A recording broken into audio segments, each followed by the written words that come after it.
곧 엄청나게 이 인간들이 한국을 흔들 것이다. 오직 애국자만이 살아남는다.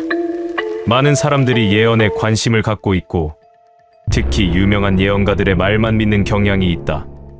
브랜든 빅스, 신디 제이콥스 같은 국제적으로 알려진 예언가들의 메시지는 수백만 번 공유되고 주목받는다. 하지만 세상에는 유명하지는 않지만 깊은 영적 통찰력을 가진 예언가들이 무수히 많다. 미국, 유럽, 아시아 곳곳에서 조용히 자신들의 메시지를 전하는 이들도 있다. 특히 자신의 지역을 깊이 있게 이해하는 예언가들은 때로 국제적 명성의 예언가들보다 더욱 정확하고 구체적인 미래의 사건들을 제시하기도 한다. 오늘 소개할 예언자는 국제적으로 그리 알려지지 않았지만 한국의 미래에 대해 매우 구체적이고 현실적인 예언을 남긴 인물이다. 그의 예언은 한국이 마주할 정치적 선택, 국제 관계의 변화, 그리고 사회 내부의 근본적인 갈등을 다룬다. 지금부터 그의 목소리를 들어보자. 미국 오하이오주 클리블랜드에 거주하는 52세의 데이비드 윌슨은 브랜든 빅스와 유사한 영적 전통을 이어나가는 현대 예언가다. 그는 2018년부터 예언 사역을 시작했으며 특히 색채를 통해 미래를 해석하는 독특한 방식으로 알려져 있다. 저는 다른 예언가들처럼 평범한 장면만 보지 않습니다라고 그는 자신의 방식을 설명한다. 저는 색채, 에너지, 그리고 그것이 변하는 과정을 봅니다. 색채의 변화는 영적, 정치적, 사회적 변화의 신호입니다. 데이비드는 2024년부터 한국을 특별히 주목해오고 있었다. 그는 한국의 정치가 심각한 전환점을 맞이하고 있으며 이 전환이 동아시아 전체의 미래를 결정할 것이라고 말해왔다. 2025년 11월 초 그는 한국의 2026년 국회의원 선거에 대한 구체적이고 복잡한 환상을 공개했다.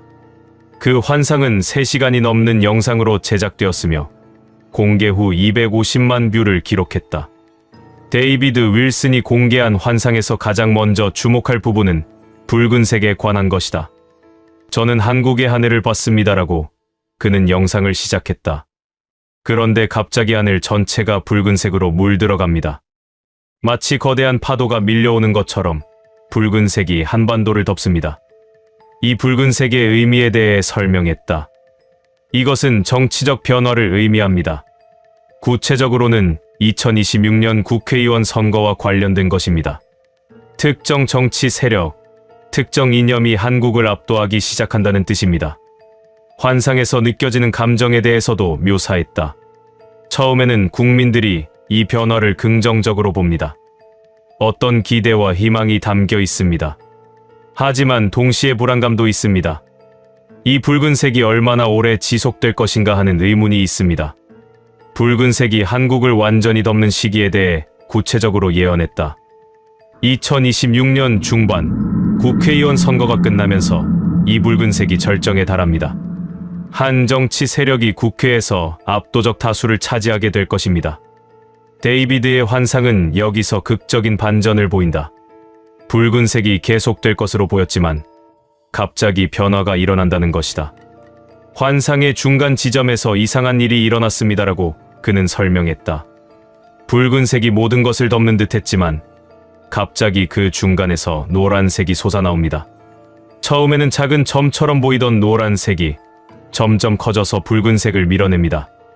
이 노란색의 의미에 대해 설명했다. 이것은 새로운 정치 세력의 등장을 의미합니다. 또는 기존 세력의 근본적인 변화를 의미합니다. 어떻게 보든 한국 정치에 예상치 못한 변화가 일어난다는 뜻입니다. 노란색이 나타나는 시기에 대해 구체적으로 예언했다. 2026년 하반기 또는 2027년 초 이 변화가 시작될 것 같습니다. 초기에는 많은 사람들이 이 변화를 예상하지 못할 것입니다. 하지만 점차 분명해질 것입니다. 데이비드는 붉은색으로 상징되는 정치 세력의 성격에 대해 매우 구체적으로 분석했다. 처음에 이 붉은색 세력은 개혁과 변화의 상징으로 나타납니다라고 그는 설명했다.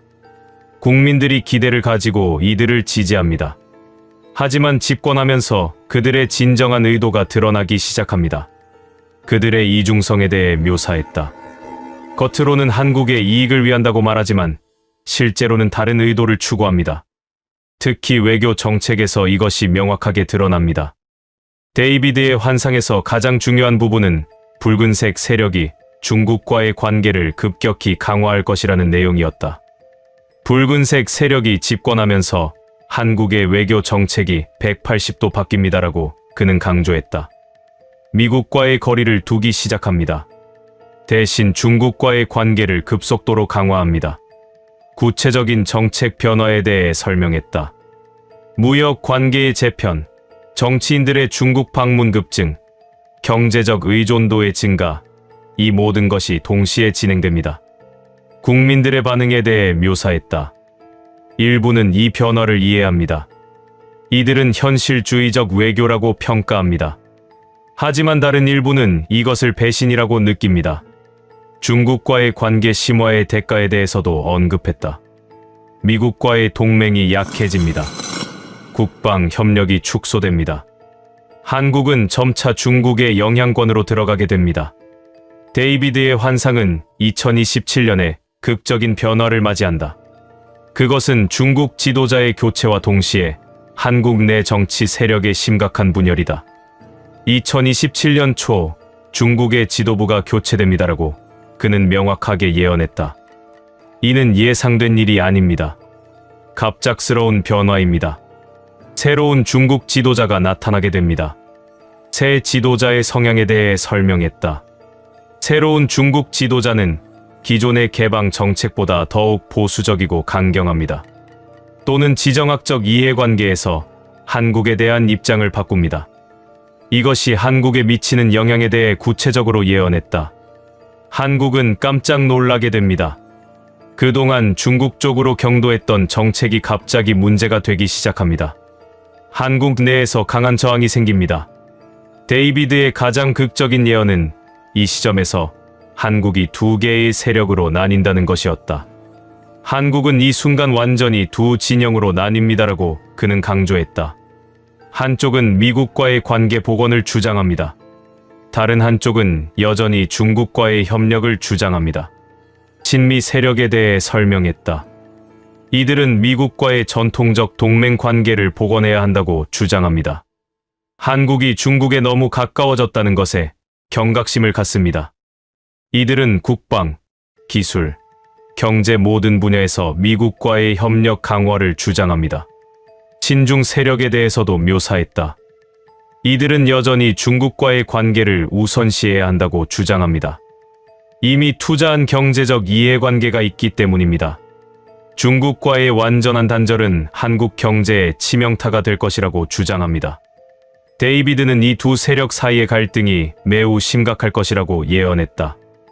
2027년부터 2028년, 그리고 그 이후로 한국은 극심한 정치적 대립에 빠집니다라고 그는 설명했다. 이것은 과거의 보수 대 진보 같은 이데올로기 싸움이 아닙니다. 이것은 국가의 근본적인 방향성을 놓고 벌이는 전략적 투쟁입니다. 국회의 동향에 대해 구체적으로 묘사했다. 국회는 완전히 마비 상태가 됩니다. 어느 한쪽도 결정적 다수를 확보하지 못합니다. 모든 법안이 양쪽의 치열한 투쟁의 대상이 됩니다. 정부의 대통령실과 여당 사이의 갈등도 예언했다. 어느 시점에서 정부 내부도 분열됩니다.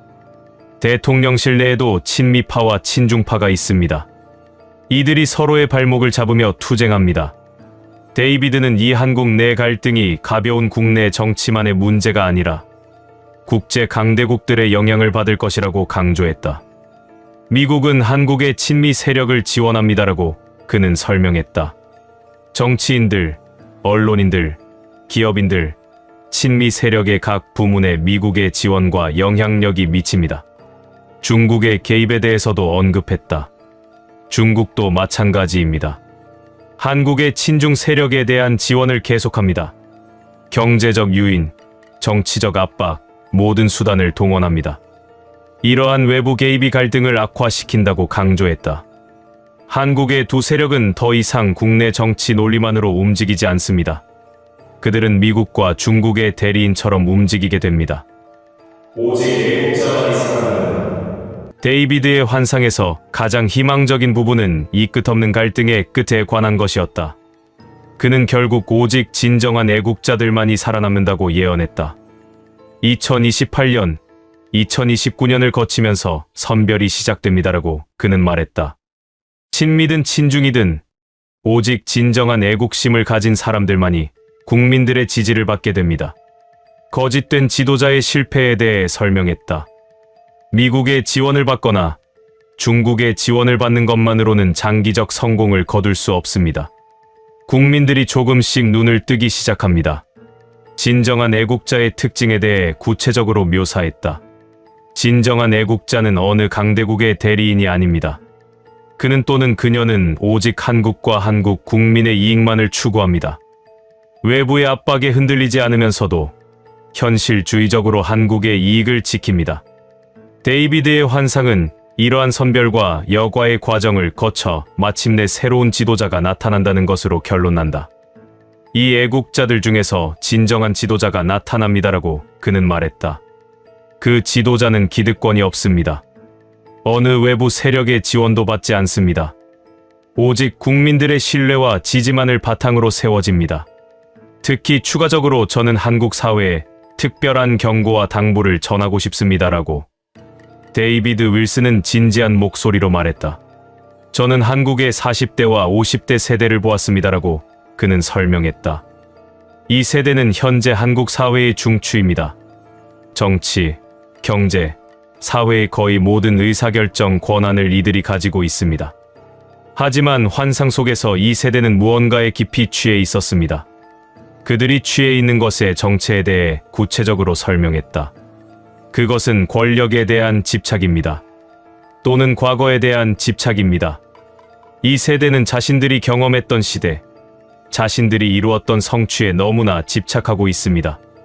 그 결과 현재의 상황을 명확하게 판단하지 못하고 있습니다. 이것이 미치는 영향에 대해 매우 우려하며 언급했다. 40대와 50대의 오류는 한국 전체의 오류가 됩니다. 그들이 내리는 잘못된 결정이 한국의 미래를 틀어지게 만들 수 있습니다. 특히 지금 이 중요한 시기에 이들의 판단이 흐려져 있다는 것은 매우 위험합니다. 환상 속에서 나는 이 세대의 눈이 흐려져 있는 것을 보았습니다라고 그는 계속 설명했다. 마치 짙은 안개 속에서 길을 잃은 것처럼 그들은 무엇이 진정한 국익인지 판단하지 못하고 있습니다. 구체적인 증상들에 대해 설명했다. 그들은 미국과 중국 사이에서 흔들리고 있습니다. 자신의 신념도 없고 명확한 철학도 없습니다. 그때그때의 이익과 감정에 따라 결정을 내립니다. 이것이 한국을 더욱 위험하게 만들고 있습니다. 정치적 결정에 대해서도 언급했다. 현재 한국의 40대, 50대 정치인들, 기업인들, 그리고 공직자들의 결정들을 보면 그것이 진정한 대한민국의 이익을 위한 것인지 의문스럽습니다. 자신들의 파벌 이익, 자신들의 정치 계파 이익을 우선시하고 있습니다. 하지만 데이비드는 희망의 메시지도 함께 전했다. 그것은 한국의 젊은 세대에 관한 것이었다. 저는 한국의 20대와 30대를 보았습니다라고 그는 긍정적인 표정으로 말했다. 이 세대는 다릅니다. 정말로 다릅니다. 젊은 세대의 특징을 구체적으로 설명했다. 이들은 이전 세대와 달리 국가주의에 빠져 있지 않습니다. 지역주의에도 빠져 있지 않습니다. 계파주의도 적습니다. 이들은 더욱 글로벌하고 더욱 합리적이며 더욱 투명한 사고를 가지고 있습니다. 젊은 세대의 강점에 대해 강조했다. 이들은 인터넷 세대입니다. 세계와 연결되어 있습니다. 거짓과 진실을 구분할 수 있는 능력이 더욱 뛰어납니다. 권위주의에 쉽게 굴하지 않습니다. 자신의 판단을 신뢰합니다. 데이비드는 이어서 한국 사회가 해야 할 선택에 대해 구체적으로 조언했다. 한국은 지금 이 순간 깨어나야 합니다라고 그는 강하게 말했다. 40대와 50대의 잘못된 리더십에서 벗어나야 합니다. 더 이상 기성세대의 집착에 따라 국가를 이끌어서는 안 됩니다. 투자의 의미에 대해 설명했다. 저는 젊은 세대에 투자하라고 말합니다. 이것은 돈의 투자만을 의미하지 않습니다. 권력의 투자입니다. 정치적 기회의 투자입니다. 의사결정, 권한의 투자입니다. 젊은 세대에게 더 많은 역할과 책임을 맡기라는 뜻입니다. 데이비드는 동시에 40대와 50대 세대 자체에게도 메시지를 전했다. 당신들이 모두 나쁜 것은 아닙니다라고 그는 말했다. 당신들 중에서도 진정으로 나라를 사랑하고 올바른 판단을 하려는 사람들이 있습니다. 하지만 당신들이 집단적으로 내린 판단들을 보면 뭔가 심각하게 잘못되었습니다. 자기 성찰을 당부했다. 자신이 무엇에 취해 있는지 깨달아야 합니다. 자신의 집착에서 벗어나야 합니다. 과거의 영광에 집착하는 것을 멈춰야 합니다. 현재의 이익 다툼에서 벗어나야 합니다. 역할의 전환에 대해 조언했다. 당신들은 이제 주인공이 아니라 조언자가 되어야 합니다. 젊은 세대가 더 큰 역할을 할 수 있도록 물러나야 합니다. 이것이 애국심입니다. 이것이 국가를 위한 진정한 사랑입니다. 데이비드는 젊은 세대에게도 직접 메시지를 전했다. 당신들이 한국의 미래입니다라고 그는 강조했다. 앞으로 올 혼란과 선택의 시간들에서 당신들의 판단이 한국을 결정할 것입니다. 여러분들에게 당부하고 싶은 것들에 대해 설명했다. 첫째, 흔들리지 마십시오. 기성세대의 압박과 기대에 흔들리지 마십시오. 당신들의 판단을 신뢰하십시오. 둘째, 올바른 선택을 하십시오라고 강조했다. 미국이 좋다고 해서, 중국이 좋다고 해서 맹목적으로 따르지 마십시오. 항상 물어보십시오. 이것이 한국의 이익인가? 이것이 한국 국민의 행복인가? 셋째, 서로를 신뢰하십시오라고 당부했다. 지역을 나누지 말고, 세대를 나누지 말고, 이념으로 나누지 마십시오. 한국 국민으로서 서로를 신뢰하십시오. 데이비드는 미래를 전망하며 마무리했다. 2030년대가 되면 당신들이 한국을 이끌게 될 것입니다라고 그는 말했다. 그때 당신들이 지금 만드는 선택과 기반이 한국의 미래를 결정합니다. 희망적 미래상을 제시했다. 만약 당신들이 올바른 판단을 한다면 한국은 정말로 아름다운 나라가 될 것입니다. 미국도 중국도 아닌 오직 한국의 이익을 위해 움직이는 나라. 내부의 분열을 극복하고 하나가 되는 나라. 당신들의 창의성과 에너지로 세계를 이끄는 나라. 최종 축복을 전했다. 한국 사회의 모든 연령층에게 하나님의 지혜가 있기를 기원합니다. 기성세대는 현명하게 물러나고 젊은 세대는 용기 있게 나아가는 한국. 그것이 제가 본 가장 아름다운 한국의 미래입니다. 너 브랜든 빅스 최신 영상 봤어? 아니, 뭐라고 했는데? 진짜 충격적이야. 이번에는 한국에 대한 예언이 정말 깊고 복잡해. 한국을 심판할 거대한 세력이 움직이기 시작했다는 거야. 심판, 무슨 뜻이야? 대한민국이 지금까지 해나 부정의와 침체에 대한 심판이래. 하지만 동시에 그 과정이 한국을 올바르게 이끌 것이라고 했어. 그럼 희망적인 예언이네? 희망적이면서도 동시에 매우 고통스러운 과정이라고 했어. 그리고 미국에서 오는 2개의 선물이 있대. 그게 한국을 강대국으로 만들 거래. 미국 선물. 그게 뭔데? 그건 구체적으로 안 나왔대. 하지만 일본에서 오는 3개의 메시지는 한국을 분열시킨다고 했어. 정말 조심해야 한대. 일본이 뭐 하는 거야? 그게 복잡한 거야. 그리고 러시아 우크라이나 전쟁도 결국 한국의 무기 때문에 복잡해진대. 자세히 얘기해봐. 미국 텍사스주의 저명한 예언가 브랜든 빅스는 2025년 11월 초 자신의 유튜브 채널을 통해 한국에 대한 새로운 환상을 공개했다. 현재는 비공개된 무려 3시간 30분에 걸친 라이브 방송은 공개 후 72시간 만에 35만 뷰를 기록했다. 저는 며칠 전부터 매우 강렬한 환상을 받기 시작했습니다라고 그는 영상을 시작했다. 특히 한반도와 관련된 환상들이었습니다. 그 환상들은 모두 매우 구체적이고 매우 영적인 의미를 담고 있었습니다. 그는 이번 환상이 이전의 예언들과는 다르다고 강조했다. 이전에는 주로 경제, 전쟁, 정치에 관한 예언을 해왔습니다. 하지만 이번 환상은 다릅니다. 이것은 영적 차원의 심판과 구원에 관한 것입니다. 브랜든 빅스가 본 환상에서 가장 인상적인 부분은 거대한 세력에 관한 것이었다. 그는 이 세력을 매우 신비로운 표현으로 묘사했다. 환상 중에 저는 한국 전역을 보았습니다라고 그는 시작했다. 그런데 갑자기 한반도 위로 거대한 형상이 나타났습니다. 그것은 인간의 형태를 하고 있었지만 매우 초월적인 존재였습니다. 마치 천사 같기도 하고 정의의 화신 같기도 했습니다. 이 세력의 특징에 대해 상세히 설명했다. 그것은 매우 강력합니다. 하지만 동시에 매우 인자합니다. 그것은 엄격하게 심판하지만 최종적으로는 구원을 목표로 합니다. 거대한 세력이 움직이기 시작한 이유에 대해 설명했다. 대한민국은 지금까지 침체에 빠져 있었습니다. 정의를 올바르게 행하지 않았습니다. 부정부패가 만연했고 약자를 짓밟았으며 자신의 이익만 추구했습니다. 이 모든 것에 대한 심판이 시작되는 것입니다. 브랜드는 이 거대한 세력의 정체를 구체적으로 해석했다. 그것은 단일한 인물이 아니라 무수히 많은 개인들로 이루어진 집단이라는 것이다. 이 거대한 형상을 자세히 보니 그것은 사실 수많은 사람들의 모임이었습니다라고 그는 설명했다. 각각 다른 역할을 하는 사람들입니다. 어떤 사람은 정치인이고 어떤 사람은 언론인이며 어떤 사람은 시민운동가입니다. 하지만 그들은 모두 하나의 목표로 움직이고 있습니다. 이들의 특징에 대해 상세히 묘사했다. 그들은 매우 의로운 사람들입니다.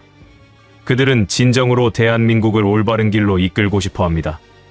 마치 천사들처럼 그들은 어둠 속에서 빛을 비추는 존재입니다. 그들의 시작에 대해서도 언급했다.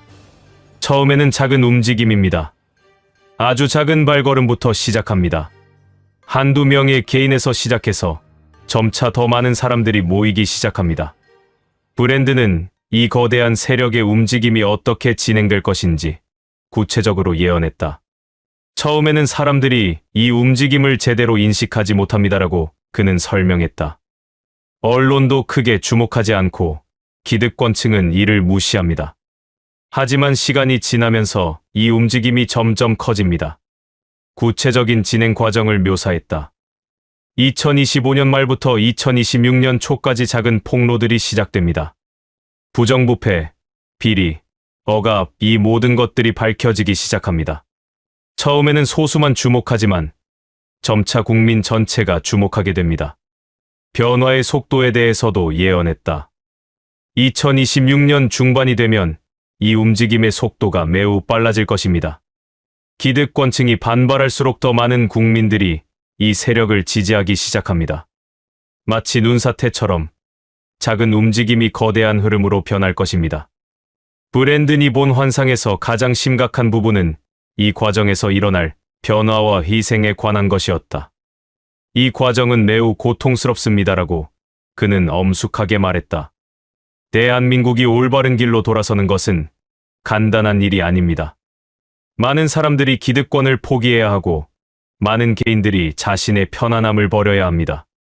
구체적인 변화들에 대해 설명했다. 정치권이 개혁될 것입니다. 하지만 그 과정은 매우 혼란스럽습니다. 경제가 조정될 것입니다. 하지만 그 과정에서 많은 개인들이 피해를 입을 것입니다. 사회 구조가 재편될 것입니다. 하지만 그 과정은 결코 부드럽지 않습니다. 희생에 대해서도 언급했다. 이 거대한 세력의 일부는 자신의 지위, 영향력, 심지어 생명까지도 희생할 것입니다. 정말 의로운 사람들, 진정으로 변화를 원하는 사람들 중 일부는 기득권층으로부터 심각한 보복을 받을 것입니다. 브랜드는 이 변화의 절정이 2026년과 2027년에 올 것이라고 예언했다.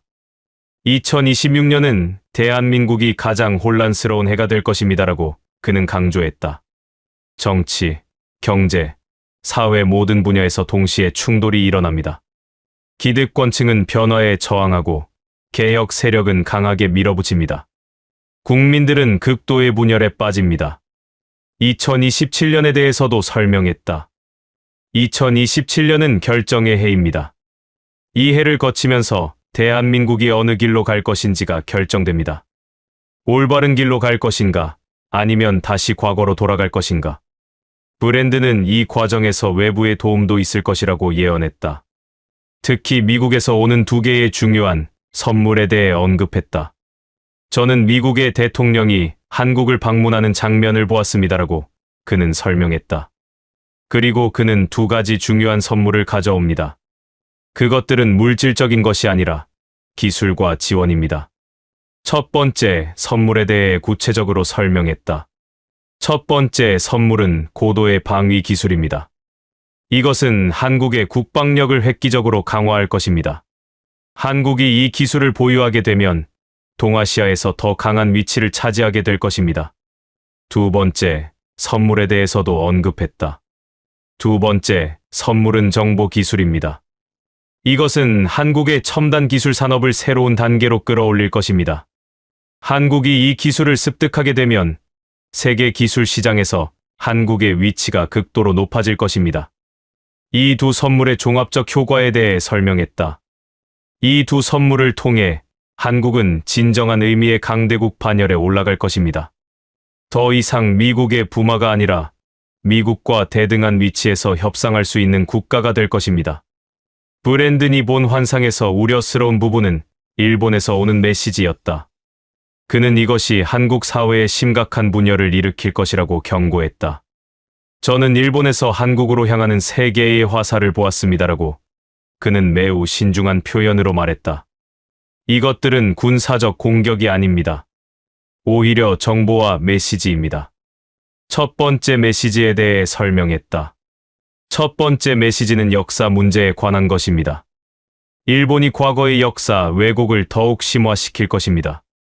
교과서 수정, 국제 무대에서의 역사 재해석, 이 모든 것을 동시에 진행할 것입니다. 이것이 한국 내에서 극심한 분노를 일으킬 것입니다. 2번째 메시지에 대해서도 언급했다. 2번째 메시지는 경제 문제입니다. 일본이 한국을 경제적으로 압박하려는 움직임을 보일 것입니다. 무역 분쟁, 환율 조작 등을 통해 한국 경제에 타격을 입히려 할 것입니다. 3번째 메시지에 대해 가장 우려하며 설명했다. 3번째 메시지는 외교적 고립입니다. 일본이 국제 무대에서 한국을 고립시키려는 움직임을 보일 것입니다. 미국과 다른 나라들을 움직여 한국에 대한 압박을 가할 것입니다. 이 3 메시지가 미칠 영향에 대해 강조했다. 이 3 메시지가 동시에 들어올 때 한국 사회가 극도로 분열될 것입니다. 보수와 진보, 세대와 세대, 지역과 지역이 더욱 대립하게 될 것입니다. 한국은 외부의 압박과 내부의 분열 속에서 매우 어려운 상황에 빠질 것입니다. 러시아 우크라이나 전쟁과 한국의 무기. 브랜드는 또 다른 복잡한 상황을 예언했다. 그것은 러시아 우크라이나 전쟁과 한국 무기의 연결이었다. 저는 러시아 우크라이나 전쟁이 점점 약해지는 것을 보았습니다라고 그는 설명했다. 2025년 말이나 2026년 초쯤 이 전쟁이 종료될 것 같습니다. 하지만 그 종료 방식이 복잡할 것입니다. 전쟁 종료 직전 한국 무기의 역할에 대해 설명했다. 우크라이나는 한국의 무기를 적극적으로 사용해왔습니다. 특히 포탄, 미사일, 그리고 기타 군수품이 대량으로 사용되었습니다. 하지만 이것이 나중에 한국에 큰 문제가 될 것입니다. 구체적인 문제의 내용에 대해 설명했다. 한국 무기가 우크라이나에서 사용되면서 많은 민간인 피해가 발생했습니다. 또는 한국 무기의 일부가 국제 무기 시장으로 흘러나가 비정상적으로 사용되고 있습니다. 이러한 사실들이 국제적으로 드러나기 시작할 것입니다. 한국이 받을 국제적 책임에 대해 언급했다. 한국이 무기를 제공한 책임에 대해 국제사회가 한국을 질문하기 시작합니다. 미국도, 유럽도, 심지어 미국의 동맹국들도 한국에 질문합니다. 왜 한국이 이러한 결과를 예상하지 못했는가? 브랜드는 이러한 국제적 책임 문제가 한국 사회 내에서 심각한 분열을 일으킬 것이라고 예언했다. 한국 내에서 심각한 논쟁이 일어날 것입니다라고 그는 설명했다. 어떤 진영은 우크라이나 지원이 올바른 결정이었다고 주장합니다. 인도주의적 대의를 위한 것이라고 말합니다. 반대 진영의 주장에 대해서도 언급했다. 다른 진영은 우크라이나 지원이 잘못된 결정이었다고 주장합니다. 국익을 해치는 결정이었다고 말합니다. 국제적 책임으로부터 한국이 받는 피해가 너무 크다고 주장합니다. 이 논쟁의 심각성에 대해 설명했다. 이것은 단순한 정치적 논쟁이 아닙니다. 이것은 한국의 기본적인 정체성과 가치에 관한 논쟁입니다. 한국이 어떤 국가인가, 무엇을 위해 존재하는가 하는 근본적인 질문입니다. 브랜드는 이 모든 내적 갈등과 외적 압박이 2026년에 절정에 달할 것이라고 예언했다. 2026년은 정말로 한국이 가장 분열된 해가 될 것입니다라고 그는 강조했다. 동시에 여러 개의 위기가 들어올 것입니다. 정치적 개혁, 일본의 세계 메시지, 러시아 무기 문제, 이 모든 것이 동시에 터져 나올 것입니다. 국민들의 정서에 대해 묘사했다. 국민들은 극도의 분노, 불안, 혼란을 느낄 것입니다. 정부를 신뢰하지 못하고 미래를 걱정합니다. 하지만 동시에 국민들은 변화의 필요성을 절감합니다. 하지만 브랜드는 절망적으로만 보지 않았다. 2027년 이후의 한국에 대해 희망적인 전망을 제시했다. 2027년을 거치면서 한국이 새로운 모습으로 거듭날 것입니다라고 그는 말했다. 고통스러운 과정이겠지만 결국 한국은 더욱 강하고 의로운 국가가 될 것입니다. 올바른 길로 간 한국의 미래에 대해 설명했다. 부정부패가 척결되고 정의가 회복됩니다. 국민들의 신뢰가 회복되고 사회의 결속력이 강해집니다. 경제적으로도 정치적으로도 영적으로도 한국은 새로운 높이에 도달하게 될 것입니다. 국제사회에서의 한국의 위상에 대해서도 전망했다. 미국의 두 선물과 한국 자체의 개혁을 통해 한국은 진정한 강대국이 됩니다. 더 이상 미국의 영향력 아래에서만 움직이는 국가가 아니라 자신의 목소리를 낼 수 있는 국가가 됩니다. 브랜드는 자신의 예언을 마무리하면서 이 천사 같은 존재들, 즉 개혁 세력에 대한 최종 메시지를 전했다.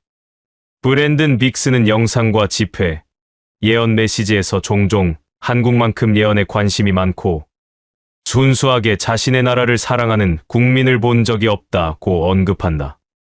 그는 한국 국민의 내면에 유난히 강한 예언적 감수성과 미래에 대한 집단적 열망, 그리고 국가에 대한 헌신적 애정이 결합되어 있다고 느낀다. 나는 여러 나라를 위해 기도하고 수많은 민족을 보았지만 이렇게 영적인 각성과 예언적 움직임에 즉각적으로 반응하고 사회 전체가 미래를 위한 열망으로 하나가 되는 경우는 오직 한국뿐이었다. 전 세계에서 예언 자체를 국가적 문화, 정체성, 그리고 현실 변화의 동력으로 여기고 행동하는 국민은 한국밖에 없다는 것을 확신한다. 그는 또 한국이 역사의 수많은 고난과 분열, 전쟁을 겪고도 포기하지 않고 노력을 멈추지 않는 부흥의 DNA를 지녔다고도 말한다.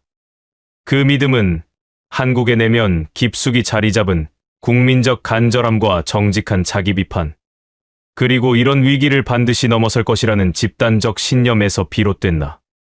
브랜든 빅스가 한국을 특별히 주목하고 축복하는 예언을 자주 전하는 가장 큰 이유는 한국이야말로 영적 중심이자 가장 미래를 바꾸고 전 세계를 이끄는 영적 리더가 될 잠재력이 있는 나라라고 복수의 메시지에서 강조해왔기 때문이다. 이들이 하는 일이 무겁고 힘들겠지만 결국 역사는 그들을 정당화할 것입니다라고 그는 말했다. 지금은 그들을 비난하고 반대하는 사람들도 있을 것입니다. 하지만 세월이 흐르면서 사람들은 그들이 한 일이 얼마나 옳았는지 깨닫게 될 것입니다. 한국 국민들에 대해서도 당부했다. 한국 국민들이여, 지금의 혼란과 분열을 두려워하지 마십시오. 이것은 낡은 질서가 무너지고 새로운 질서가 세워지는 과정입니다. 고통스럽지만 필요한 과정입니다. 최종 예언을 전했다. 2027년 이후의 한국은 정말로 아름다울 것입니다. 정의가 서고 진실이 드러나며 모든 국민이 존엄성을 갖게 됩니다. 그것이 천사들이 추구하는 것이고 그것이 하나님이 원하는 것입니다. 브랜든 빅스의 새로운 예언은 한국 사회에 큰 반향을 일으켰다. 일부는 희망을 얻었고 일부는 불안을 느꼈다. 하지만 분명한 것은 그의 예언이 한국 사회가 마주하고 있는 실제 문제들을 매우 정확하게 지적하고 있다는 점이다. 2026년과 2027년이 다가오면서 많은 사람들이 그랜든의 예언이 정말로 현실이 될 것인지 지켜보고 있다. 야, 혹시 토마스 그레이라고 들어봤어? 토마스 그레이? 누군데? 미국의 오토바이 스턴트맨인데 2019년에 아주 심각한 오토바이 사고를 당했대. 오토바이 사고? 그게 예언가랑 무슨 상관이야? 그게 말이야. 이 사람이 사고 후 혼수 상태에 빠졌는데 정신을 차리고 깨어났을 때부터 계속 악몽을 꾸기 시작했어. 그런데 그 악몽들이 모두 미래의 사건들이라는 거야. 악몽이 미래를 본 거라고? 그게 가능해? 그래서 신기한 거지. 의사들도 설명할 수 없다고 했대. 하지만 그 악몽들이 자꾸만 현실이 되니까 사람들이 그의 말을 듣게 된 거야. 근데 한국 예언은 뭐라고 했는데? 미국 텍사스주에 거주하는 47세의 토마스 그레이는 매우 독특한 배경을 가진 인물이다. 그는 원래 유명한 오토바이 스턴트맨이었다. 헐리우드의 영화와 광고에 출연하는 전문 스턴트 배우였다. 하지만 2019년 5월 그의 삶이 완전히 바뀌었다. 한 영화 촬영 중간 오토바이 스턴트 수행 중 심각한 사고가 발생했다. 그는 50m 높이에서 떨어져 심각한 뇌 손상을 입었다. 의료진들은 그가 살아남을 가능성이 희박하다고 진단했다. 하지만 토마스는 기적처럼 살아났다. 다만 3주간 혼수 상태에 빠져 있었다. 깨어났을 때 의사들은 그가 완전한 회복이 어려울 수 있다고 말했다. 기억력, 인지능력, 신체 기능에 영구적 손상이 있을 수 있다는 뜻이었다. 하지만 몇 주가 지나면서 기묘한 일이 일어났다. 토마스가 계속해서 악몽을 꾸기 시작한 것이다. 처음에는 단순한 트라우마의 증상이라고 생각했습니다라고 토마스는 회상했다. 뇌 손상 후에 흔한 증상 중 하나이니까요. 하지만 악몽들이 계속되면서 그리고 그 악몽들이 자꾸만 현실이 되면서 뭔가 다르다는 것을 깨달았습니다. 그의 악몽들은 매우 구체적이었다. 단순한 공포와 불안감만 있는 것이 아니라 매우 현실적인 장면들이 펼쳐졌다. 그리고 그것들이 실제로 일어났다. 2019년 9월, 그는 백악관 근처에서 테러가 일어나는 악몽을 꿨다. 2주 후, 실제로 백악관 인근에서 총기 사건이 발생했다. 2020년 3월, 그는 전 세계적 전염병이 퍼지는 악몽을 꿨다. 정확히 그 시기에 코로나19 팬데믹이 심각해졌다. 2021년 초, 그는 미국 정부 청사가 난동으로 난장판이 되는 악몽을 꿨다. 1월 6일 의사당 난동이 정확히 그 시점에 발생했다. 그는 자신의 능력을 받아들인 후 조용히 블로그와 유튜브 채널을 시작했다. 처음에는 거의 주목받지 않았지만 그의 악몽, 예언들이 자꾸만 현실이 되면서 점점 더 많은 사람들이 그를 따르기 시작했다. 토마스 그레이가 2025년 10월 초에 경험한 악몽은 매우 구체적이고 명확했다. 그것은 한국에 관한 것이었다. 저는 한국의 거리를 보고 있었습니다라고 그는 자신의 블로그에 기록했다. 서울의 거리 같았습니다. 정오에 햇빛이 내려쬐는 거리에 엄청난 군중이 모여 있었습니다. 거리에 모인 사람들에 대해 구체적으로 묘사했다. 남녀노소를 불문하고 수십만 명의 사람들이 한 곳에 모여 있었습니다. 그들 모두 같은 방향을 보고 있었고 모두 같은 표정을 짓고 있었습니다. 희망찬 표정, 그리고 신뢰하는 표정이었습니다. 그 중심에 있는 인물에 대해 상세히 설명했다. 무대 위에는 한 사람이 서 있었습니다. 젊은 남성이었습니다. 정확한 얼굴은 보이지 않았지만 그의 카리스마와 존재감은 명확했습니다. 그는 군중을 자신의 손 안에 가지고 있었습니다. 악몽에서 느껴지는 감정에 대해서도 언급했다. 그 순간 저는 강한 감정을 느꼈습니다. 이것은 절대 평범한 정치 집회가 아니라는 감각입니다. 이것은 한국 역사에서 새로운 장이 시작되는 순간이라는 감각이었습니다. 토마스 그레이의 악몽 예언을 분석해보면 올해가 끝나기 전 한국에 나타날 인물에 대한 구체적인 정보가 담겨 있다. 이 인물은 정치권의 기존 인사가 아닙니다라고 토마스는 해석했다. 그는 갑자기 나타나는 신인물입니다. 마치 해성처럼 밤하늘을 가로지르는 것처럼 갑자기 한국 정치의 중심에 나타나게 될 것입니다. 인물의 배경에 대해서도 예측했다. 그는 기존 정치인이 아닙니다. 아마도 기업인, 학자, 언론인 또는 시민운동가일 수 있습니다. 어떻게 보든 그는 정치권 밖에서 나타날 것입니다. 그의 메시지의 특징에 대해 설명했다. 그는 새로운 메시지를 가져옵니다. 기존 정치의 낡은 담론을 벗고 완전히 새로운 비전을 제시합니다. 그의 말은 국민들의 마음을 사로잡습니다. 토마스가 본 악몽에서 가장 주목할 부분은 이 신인물이 국민 절반의 마음을 확실하게 확보한다는 것이었다. 악몽 속의 거리 집회에서 느껴지는 것은 절반의 열정입니다라고 토마스는 설명했다. 절반의 국민이 이 인물을 지지합니다. 절반의 국민이 그를 신뢰합니다.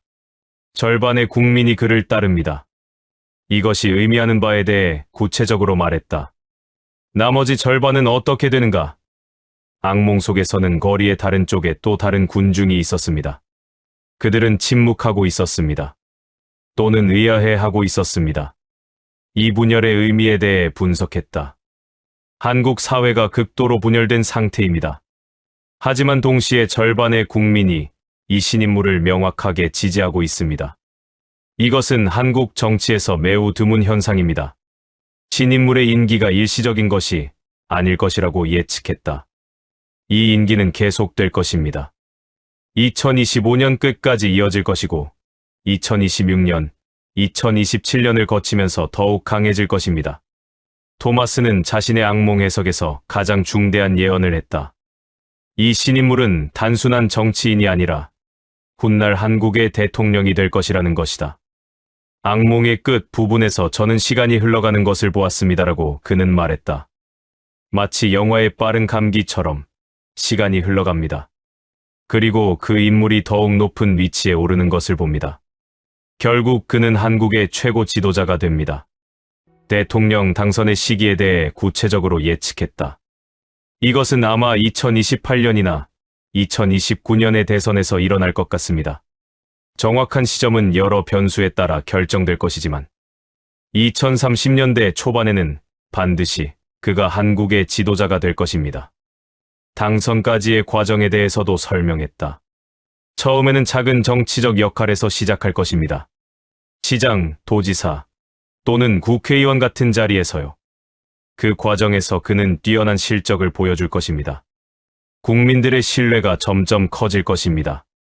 토마스 그레이의 또 다른 중요한 악몽 예언은 이미 진행 중인 글로벌 사이버 전쟁에 관한 것이었다. 그는 이 전쟁에서 중국이 이미 실질적으로 승리했다고 말했다. 저는 컴퓨터 화면들을 보고 있었습니다라고 그는 설명했다. 전 세계의 정부 건물들, 금융기관들, 통신회사들의 컴퓨터 화면들입니다. 그리고 모든 화면에서 중국의 상징이 빛나고 있었습니다. 사이버 전쟁의 성격에 대해 구체적으로 말했다. 이것은 총과 폭탄의 전쟁이 아닙니다. 이것은 정보와 통제의 전쟁입니다. 중국이 세계의 모든 주요 정보 시스템에 접근 권한을 가지고 있다는 뜻입니다. 중국이 획득한 영향력에 대해 설명했다. 중국은 세계 경제의 핵심 시스템에 대한 통제를 확보했습니다. 금융거래, 에너지 공급, 통신 네트워크 모든 것이 중국의 손아귀에 있습니다. 토마스가 본 악몽에서 가장 충격적인 부분은 이 사이버 우위가 가져올 지정학적 결과였다. 악몽 속에서 저는 전 세계의 지도자들을 보았습니다라고 그는 말했다. 그들은 모두 두 개의 신호를 기다리고 있었습니다. 하나는 중국에서, 하나는 미국에서입니다. 구체적인 상황을 묘사했다. 각국의 정부는 더 이상 독립적으로 움직일 수 없습니다. 중국이 여전히 자신의 시스템에 접근 권한을 가지고 있고, 미국도 여전히 국제 금융 시스템을 장악하고 있기 때문입니다. 국가 주권의 개념이 완전히 바뀐다는 뜻이라고 해석했다. 국가 지도자들은 표면상으로는 자주적으로 의사결정을 하는 것처럼 보입니다.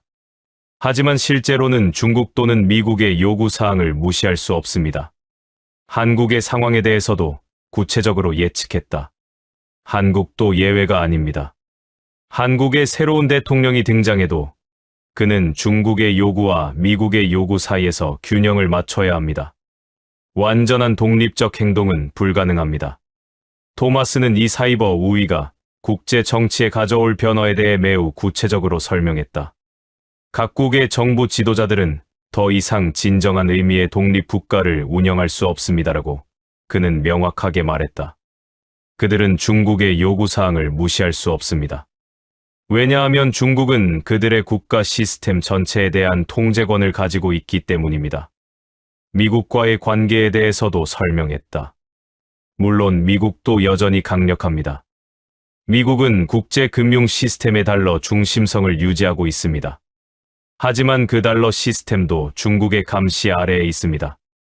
미국의 금융 우위도 중국의 사이버 우위 앞에서는 무력합니다. 토마스의 악몽은 매우 극적인 장면들을 포함하고 있었다. 중국의 요구를 거부하는 국가에 일어나는 일들이었다. 어느 한 국가의 지도자가 중국의 요구를 거부합니다라고 그는 묘사했다. 그 국가의 경제가 마비됩니다. 은행 시스템이 먹통이 되고 환율이 급락하고 국제 거래가 중단됩니다. 불과 며칠 만에 그 국가는 항복합니다. 또 다른 경우를 설명했다. 어느 국가의 정부 기관들이 중국의 명령을 무시하려 하자 그 기관들의 모든 컴퓨터 시스템이 동시에 마비됩니다. 국방부, 정보기관, 외교부 모든 것이 작동불능 상태가 됩니다. 그 국가는 며칠간 국가 운영을 할 수 없는 상황에 빠집니다. 토마스가 본 또 다른 중요한 악몽은 전 세계 국가들의 양자택일 상황이었다. 각국의 지도자들이 같은 선택을 해야 합니다라고 그는 설명했다. 중국의 요구를 따르거나 미국의 요구를 따르거나 둘 중 하나입니다. 제3의 길은 없습니다. 중국을 선택하는 국가들에 대해 묘사했다. 중국의 요구를 따르는 국가들은 경제적 번영을 얻습니다. 중국의 자본이 흘러들어오고 중국 시장에 접근할 수 있기 때문입니다. 하지만 정치적 독립성을 포기해야 합니다. 미국을 선택하는 국가들에 대해서도 언급했다. 미국의 요구를 따르는 국가들은 안보의 우산을 얻습니다. 미국의 군사 지원과 국방 동맹을 유지합니다. 하지만 경제적으로는 제약을 받습니다. 중간에 서려는 국가들의 운명에 대해 경고했다. 어느 쪽도 확실하게 선택하지 않으려는 국가들은 양쪽 모두로부터 압력을 받습니다. 경제적으로도 고립되고 안보적으로도 불안정해집니다. 토마스는 이러한 글로벌 상황 속에서 한국이 마주할 현실에 대해 매우 직설적으로 말했다. 한국은 이 양자택일에서 자유로울 수 없습니다라고 그는 명확하게 말했다. 한국은 미국의 동맹이지만 동시에 중국과의 경제적 의존도가 높습니다. 이 모순된 상황은 더욱 심화될 것입니다. 구체적인 시나리오를 제시했다. 2026년과 2027년 사이에 한국은 결정을 강요받을 것입니다. 미국의 압박을 받을 것이고 동시에 중국의 위협을 받을 것입니다. 한국의 대통령이 누가 되든 그는 이 두 거대 강대국 사이에서 줄타기를 해야 합니다. 한국의 선택이 불가능하다고 강조했다. 미국을 완전히 선택하면 중국이 경제 보복을 합니다. 한국의 기업들이 중국 시장에서 배제되고 중국과의 모든 경제 활동이 차단됩니다. 한국 경제는 심각한 타격을 입을 것입니다. 반대로 중국을 완전히 선택하면 미국이 한국을 동맹국 지위에서 제외합니다. 미국의 해구산이 사라지고 미국의 기술 지원이 중단됩니다. 한국의 국방력이 심각하게 약화됩니다. 토마스는 이 글로벌 사이버 우위의 현실이 한반도에 미칠 영향도 구체적으로 예언했다. 북한의 입장도 복잡해질 것입니다라고 그는 말했다. 북한은 전통적으로 중국에 종속되어 있습니다. 하지만 이제 중국이 남한을 강하게 압박하면서 한반도의 전략적 상황이 급변할 것입니다. 남북한 관계의 변화를 예측했다. 2027년의 남북 정상회담은 이러한 배경 속에서 열릴 것입니다. 더 이상 과거와 같은 남북 관계가 아닙니다. 한반도 전체가 글로벌 사이버 전쟁의 무대가 될 것입니다. 국가 주권의 개념 변화. 토마스가 본 가장 근본적인 변화는 국가 주권의 개념이 변한다는 것이었다. 전통적인 국가 주권이 형해화될 것입니다라고 그는 말했다. 국민들은 여전히 자신들의 나라를 가지고 있다고 생각합니다. 국기가 있고 지도자가 있고 국경이 있습니다. 하지만 실질적인 의사결정권은 중국과 미국의 손에 있습니다. 국가 지도자들의 실제 권력에 대해 설명했다. 대통령이나 총리들은 마치 자주적으로 의사결정을 하는 것처럼 보입니다. 하지만 그들의 결정은 모두 중국과 미국의 허가를 받은 것입니다. 그들은 사실상 이 두 강대국의 대리인입니다. 토마스 그레이는 이러한 예언이 반드시 일어날 것이라고 강조했다.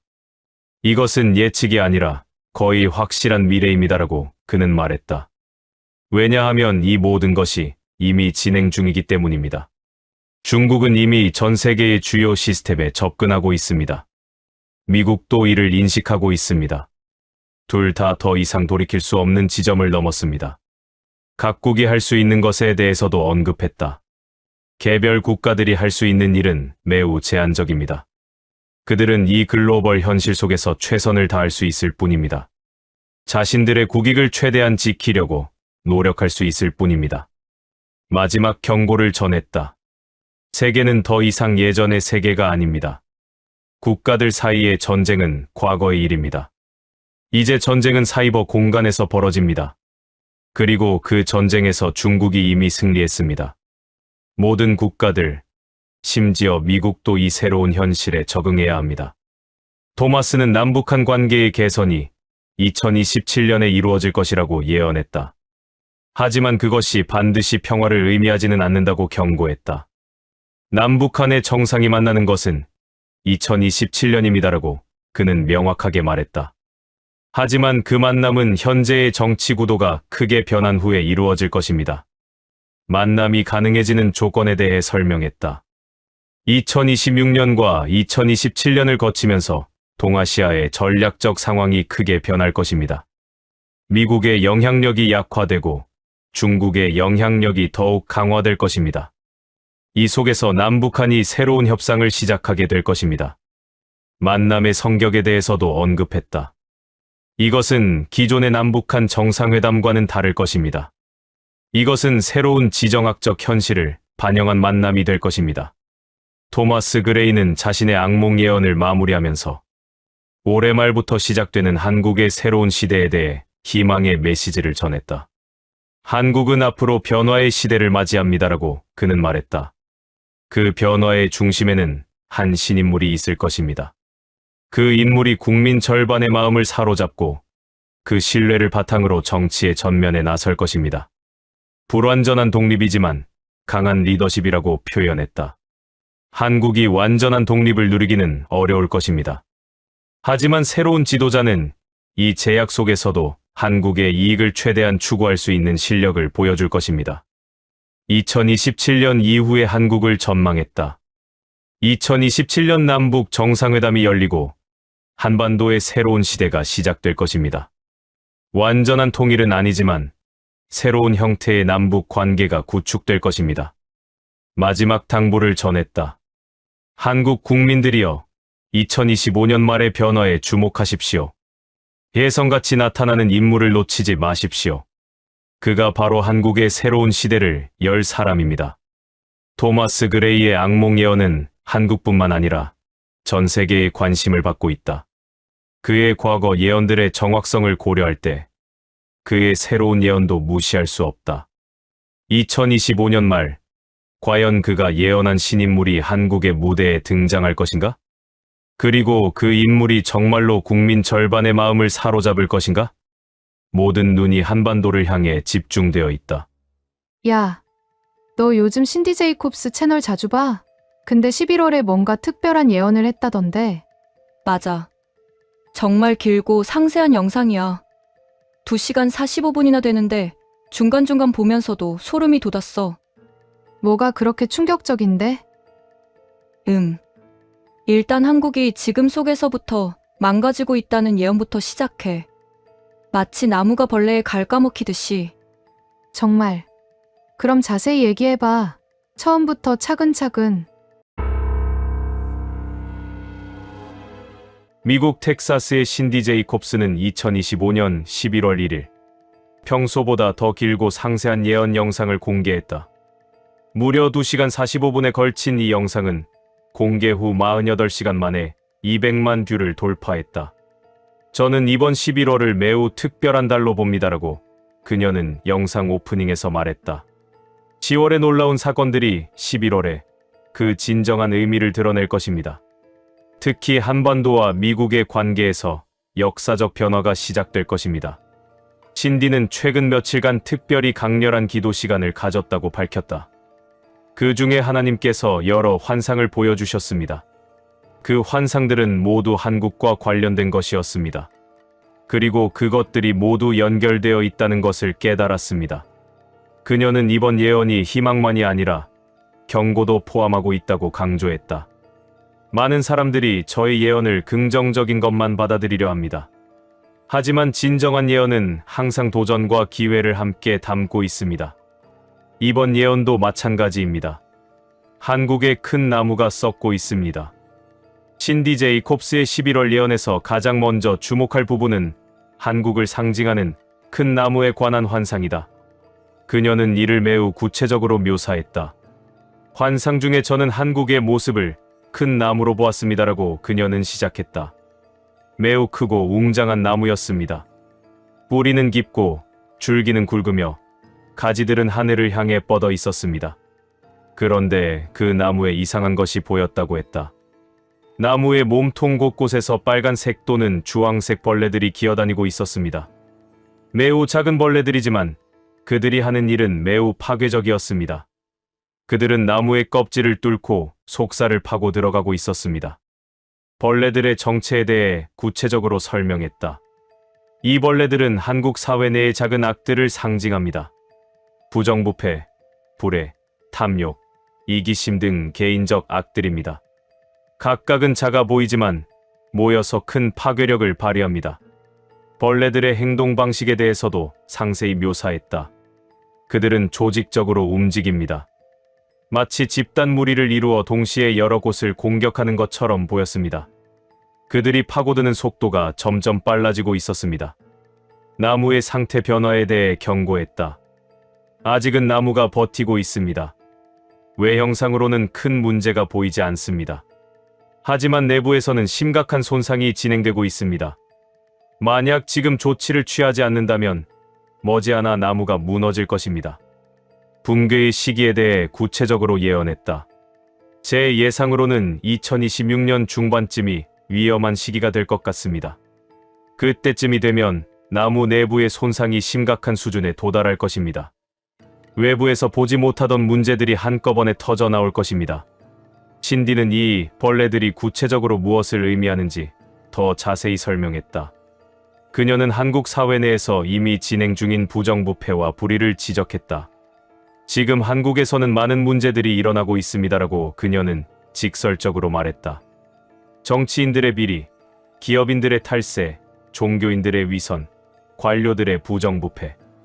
이 모든 것들이 한국 사회를 옴짝달싹 못하게 묶고 있습니다. 구체적인 분야들을 언급했다. 특히 정치권의 부정부패가 심각합니다. 또한 대기업들이 법망을 피해가는 방식들도 문제입니다. 교육계, 의료계에서도 비리가 계속되고 있습니다. 하지만 가장 심각한 것은 시민의식이라고 강조했다. 많은 한국인들이 작은 불의에는 관대합니다. 자신의 이익을 위해 불의를 외면합니다. 이것이 바로 벌레입니다. 개인적 차원의 작은 악들이 모여 국가를 좀먹고 있는 것입니다. 정화의 필요성을 강조했다. 한국이 이 벌레들을 제거하지 않는다면 나무는 결국 무너질 것입니다. 한국 사회 전체가 신뢰를 잃고 붕괴할 것입니다. 지금이야말로 대대적인 정화와 개혁이 필요한 시점입니다. 신디 제이콥스의 예언 중 가장 충격적인 부분은 미국이 새로운 전쟁을 시작하고 한국이 그 전쟁에 함께할 것이라는 내용이다. 환상 중에 저는 미국의 상황을 보았습니다라고 그녀는 시작했다. 미국이 어떤 국가와 새로운 분쟁 상태에 진입합니다. 하지만 이것은 전통적인 의미의 전쟁이 아닙니다. 전쟁의 성격에 대해 구체적으로 설명했다. 이 전쟁은 겉으로 드러나지 않습니다. 언론에서도 충분히 보도하지 않을 것입니다. 하지만 매우 실질적이고 구체적입니다. 그것은 사이버 영역, 정보 영역, 경제 영역에서 벌어지는 전쟁입니다. 적대국의 정체에 대해서는 명확히 밝히지 않았지만 여러 단서를 제시했다. 한때는 동맹이었던 국가, 또는 지금도 표면적으로는 동맹인 국가입니다. 하지만 실제로는 이해관계가 충돌하고 있습니다. 한국의 역할에 대해 구체적으로 예언했다. 미국이 이 전쟁에서 한국의 참여를 요청하게 될 것입니다. 한국은 기술 지원, 정보 제공, 또는 다른 형태의 협력을 하게 될 것입니다. 한국은 선택의 여지 없이 이 전쟁의 일부가 될 것입니다. 이 전쟁의 영향에 대해서도 예측했다. 표면상으로는 한국의 일상이 크게 변하지 않을 것입니다. 사람들이 출근하고, 일하고, 돌아오는 일상이 계속될 것입니다. 하지만 뒤에서는 치열한 정보전과 기술전이 벌어질 것입니다. 신디는 한국에 나타날 또 다른 변화에 대해서도 예언했다. 그것은 성별 정체성의 모호함에 관한 것이다. 환상 중에 저는 한국 사회의 젊은 세대를 보았습니다라고 그녀는 설명했다. 많은 젊은이들의 성별이 명확하지 않았습니다. 육체적으로 남자이지만 여자처럼 행동하는 사람, 또는 그 반대의 경우들이 많았습니다. 이 현상의 확산에 대해 구체적으로 예언했다. 지금까지도 이런 사람들이 있었지만 앞으로는 훨씬 더 많아질 것입니다. 2026년, 2027년이 되면 한국 사회가 이를 자연스럽게 받아들이게 될 것입니다. 문화적 변화를 언급했다. K-팝, K-드라마, 한국 영화 등에서도 이런 모습들이 드러나기 시작할 것입니다. 한국 사회가 더욱 개방적이고 포용적으로 변할 것입니다. 하지만 갈등도 예견했다. 전통적인 가치관을 가진 사람들과 새로운 가치관을 가진 사람들 사이에 갈등이 있을 것입니다. 특히 종교계에서는 이 문제로 내부 분열이 생길 수 있습니다. 신디 제이콥스의 예언 중 가장 긍정적인 부분은 미국에서 전달될 첨단 기술에 관한 것이다. 그녀는 매우 구체적인 숫자를 제시했다. 환상 중에 저는 매우 구체적인 숫자를 보았습니다라고 그녀는 말했다. 정확히 26만 개 가까이. 미국에서 한국으로 전달되는 기술과 정보의 규모입니다. 이 기술들의 성격에 대해 설명했다. 이것들은 인공지능, 반도체, 양자 컴퓨팅, 그리고 제가 이름조차 모르는 분야의 기술들입니다. 최첨단 기술들의 총합입니다. 기술 이전의 배경에 대해 분석했다. 미국이 한국과 더 긴밀한 동맹을 만들기 위해 이런 기술을 공유하게 될 것입니다. 특히 중국과의 기술 경쟁에서 한국과 미국이 함께 대응하기 위함입니다. 새로운 AI의 탄생을 구체적으로 예언했다. 이 기술들이 한국에서 융합될 때 완전히 새로운 형태의 인공지능이 탄생할 것입니다. 이것은 미국의 AI도 중국의 AI도 아닌 독특하게 한국적인 AI가 될 것입니다. 이 새 AI의 특징에 대해 설명했다. 이 AI는 매우 인간적입니다. 감정을 이해하고 문화를 존중하며 윤리를 고려합니다. 한국의 창의성과 미국의 기술이 결합된 결과물입니다. 경제적 영향에 대해서도 전망했다. 이 새로운 AI는 한국 경제의 새로운 성장 엔진이 될 것입니다. 소프트웨어, 서비스, 기술 수출 등 여러 분야에서 한국이 큰 이익을 얻을 것입니다. 2027년부터는 이 분야에서 한국이 세계를 주도하기 시작할 것입니다. 신디 제이콥스의 예언 중 가장 역사적 의미를 가진 부분은 3자 협상에 관한 것이다. 그녀는 미국, 북한, 남한이 함께 만나 새로운 협약을 체결할 것이라고 예언했다. 환상 중에 저는 세 개의 국가 대표가 한 테이블에 앉아 있는 것을 보았습니다라고 그녀는 상세히 묘사했다. 미국의 대통령, 북한의 지도자, 그리고 한국의 지도자가 함께 앉아 있었습니다. 회담의 시기에 대해 구체적으로 예언했다. 2027년 봄 또는 초여름이 될 것 같습니다. 정확한 시기는 여러 정치적 변수에 따라 결정될 것입니다. 하지만 2027년 안에는 반드시 이 3자 회담이 열릴 것입니다. 회담의 장소에 대해서도 언급했다. 판문점이 될 수도 있고 중립국가의 도시가 될 수도 있습니다. 어쨌든 한반도의 분단을 상징하는 의미 있는 장소에서 이루어질 것입니다. 협약의 내용에 대해 가장 중요한 예언을 했다. 이 협약의 핵심은 한국 전쟁을 정식으로 종식하는 것입니다. 72년간 지속된 휴전 상태를 완전한 평화 협정으로 전환하는 것입니다. 휴전에서 평화로의 전환이 의미하는 바에 대해 설명했다. 이것은 단순한 문서상의 변화가 아닙니다. 그것은 한반도의 역사를 바꾸는 사건입니다. 남북한이 정식으로 전쟁 상태를 끝내고 평화 관계로 전환한다는 의미입니다. 협약의 단계적 이행에 대해서도 언급했다. 처음에는 상징적 의미가 클 것입니다. 하지만 이후 1년 또는 2년에 걸쳐 실질적인 이행이 이루어질 것입니다. 경제 협력, 교류 확대, 군축 등이 차례로 진행될 것입니다. 국제사회의 역할에 대해서도 예언했다.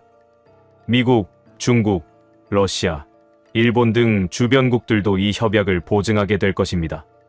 국제연합도 공식적으로 인정할 것입니다. 가진 것 많으나 검소한 자의 출현. 신디 제이콥스의 예언에서 가장 희망적인 부분은 한국의 새로운 인물이 나타날 것이라는 내용이다. 그녀는 이 인물을 매우 상세하게 묘사했다. 환상 중에 저는 한 사람을 보았습니다라고 그녀는 시작했다. 그는 매우 흥미로운 특징을 가진 사람이었습니다.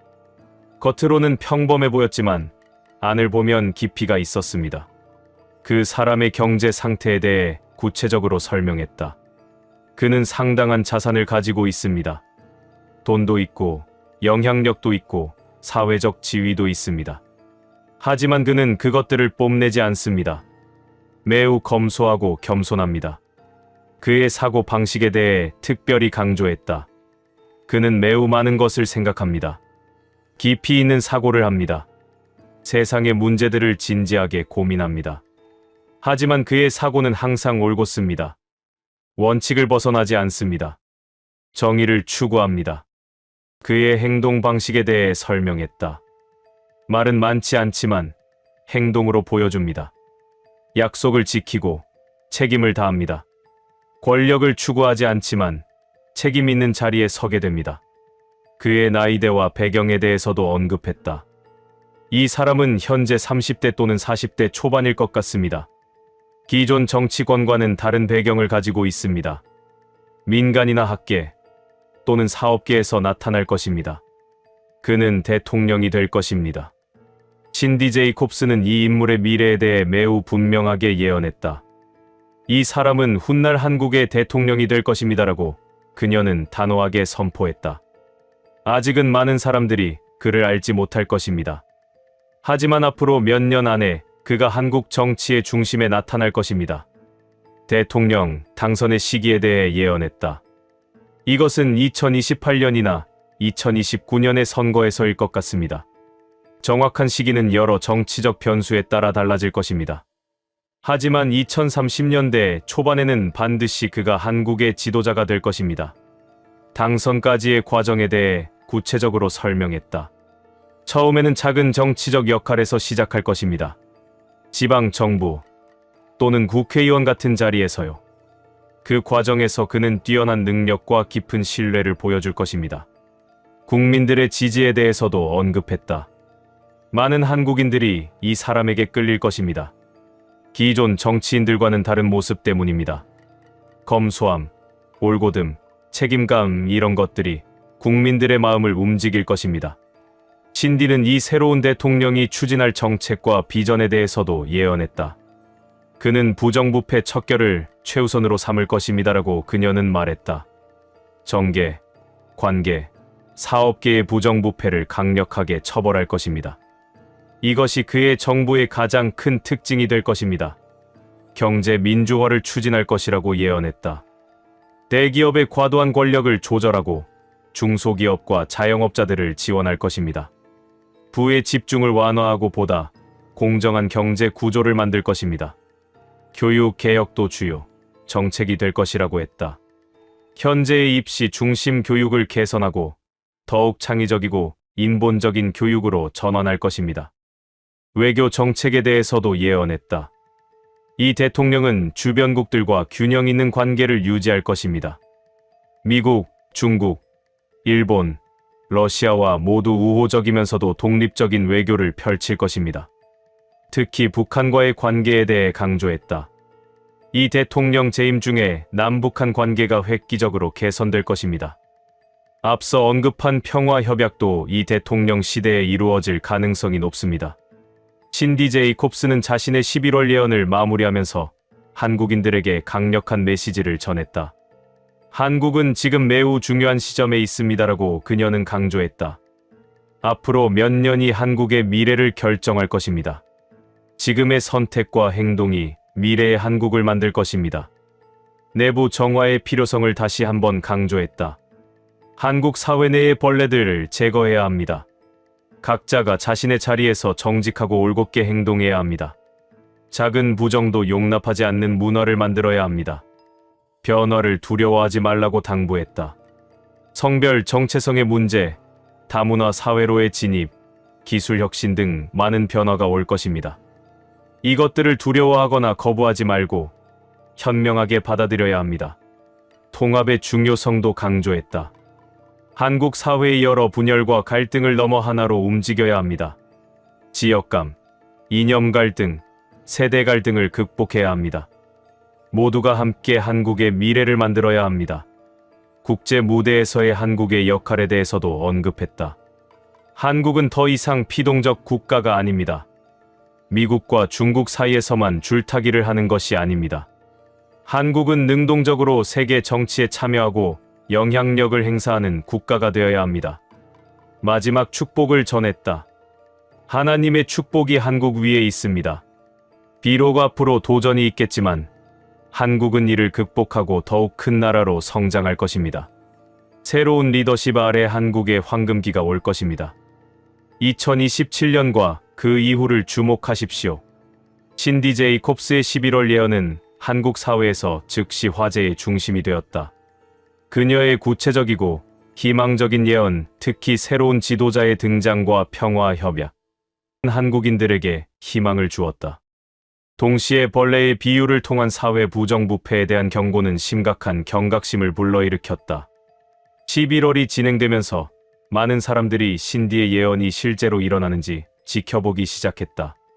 과연 새로운 인물이 정치 무대에 나타날 것인가? 그리고 2027년에 그녀가 예언한 모든 일들이 현실이 될 것인가? 시간만이 답을 줄 것이다.